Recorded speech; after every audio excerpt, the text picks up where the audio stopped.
Marlene Moore was the 11th child of 13 children her mother just wasn't prepared to raise. In a family home of yelling and screaming, there was too much criticism and too little praise. By grade school, it was obvious that this child was deeply disturbed. She was a bully who intimidated bigger kids, and her behavior could not be curbed. She began a lifetime habit of standing up for others because of the little standing she had at home. She was nicknamed Shaggy because the tangled hair she wore looked like it had never seen a comb. At school, she'd run down the length of the gym, running her head into the concrete wall. Her father would hang her out the second-story window, banging her body until she thought she would fall. He brutally beat her regularly because she was unable to stop wetting the bed. And eventually she saw herself as worthless, and she couldn't get that out of her head. Out of fear, she once stitched herself up after her brother threw her through a plate glass window. And a number of her brothers sexually abused her over the years, which left her in a sort of painful limbo. She never wanted to be born a girl, and so she denied that in favor of being more like a boy. There was certainly nothing about being a girl that ever brought her any measure of joy. At one point, she would have a hysterectomy to rid her of her gender. She tried to become as tough as any guy so that in a fight she would be a worthy contender. At the age of 13, her mother had enough, so she surrendered her daughter to the juvenile authorities. The atmosphere of the training schools they housed kids in it made it clear caring wasn't one of their priorities. The self-harm had begun much earlier, but this kind of environment only increased the intensity of the harm. Held for weeks alone in locked rooms, blood splattered the walls as she cut her arms.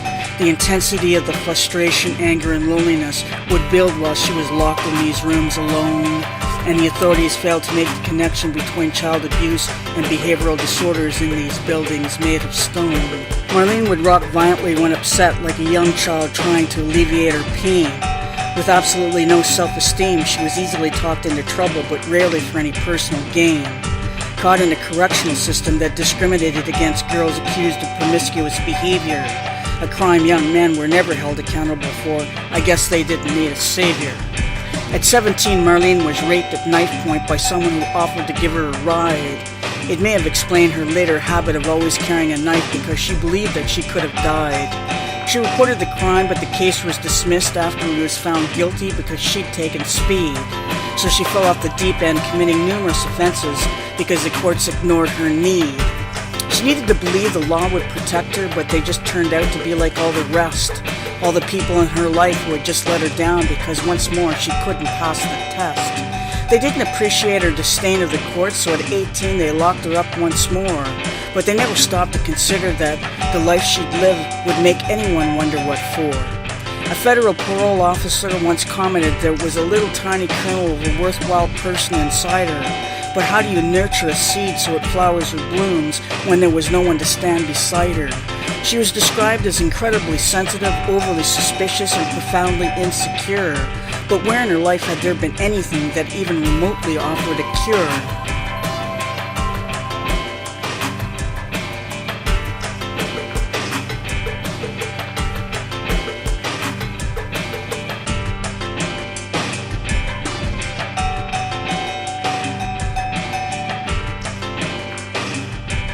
Marlene Moore was an emotional casualty. She was really more sad than she was bad. She couldn't cry for fear people would take advantage of her, just as they often had. Yet despite all that happened to her, she was fiercely loyal to those she called her friends, and she had a level of honesty not often seen in any of the correctional pens. But she was judged by different standards than men because a melty woman wasn't accepted. If she'd been a man, the bid to deem her a dangerous offender wouldn't have been expected. There was a period where she was receptive to learn almost anything she was exposed to. It was like she was starting all over again to fill in what she missed as a kid like she was supposed to. She recognized her own neediness, but she couldn't handle how vulnerable it made her feel. She was really this frightened little girl who hid the fragility of her ego behind an attitude of steel. And what else could she do locked inside prisons filled with the intensity of people's rage? And so she attacked herself viciously, slashing her body while the system left her in a cage.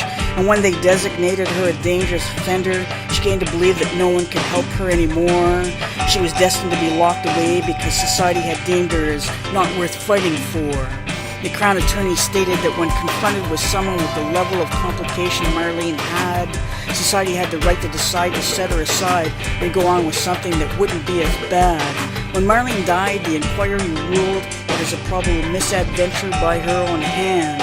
They believe she accidentally killed herself by asphyxiation, as if they could understand. Or that she danced with her own death for nothing but a means to get their attention, like she had no reason to scream out in pain because it was just her own invention. Marlene's arms and body were nothing but a frightening mass of scarred tissue over scarred tissue. The viciousness in which she attacked her own body indicated something more than an intentional issue. It spoke to a life of pain she was sentenced to from the moment of her birth, a lifetime where she had struggled to find some meaning or self-worth. Wired with an energy that spilled out of her onto others, lost in a family of too many sisters and her brothers, never given a sense that her existence had some meaning, exposed to a lifetime of messages that were painful and demeaning, a lost child who never got parented or nurtured growing up, a human being who lived her life with an almost forever empty cup. She needed what she never got, a family who could love her, rather than the one she got who only chose to shove her out into a cold, cold world that could never fully understand. The children that are unparented need a warm and caring hand. That Marlene was the logical result of being left to face the world alone, a reality that society ignored and for one they should atone, because no life has no value and no one deserves to be cast aside, and they may try to sweep it under the carpet, but this is something they cannot hide. Our system continued to fail Marlene by punishing her as the victim of the crime. They were willing to pay to lock her up, but for treatment, not a dime. In the end, she was so beaten down, there was little life left for her to live. Severely underweight and covered in scars, she died a symbol of the little that we give. A lifetime full of bluff and bravado she developed in order to stay safe, in a world where no one cared and where she had very little faith. Trying to exert her autonomy with not enough to manage that, like trying to hit a home run without a baseball bat. An adult body with a child inside as wild as she was scared, who eventually died alone because this society never cared.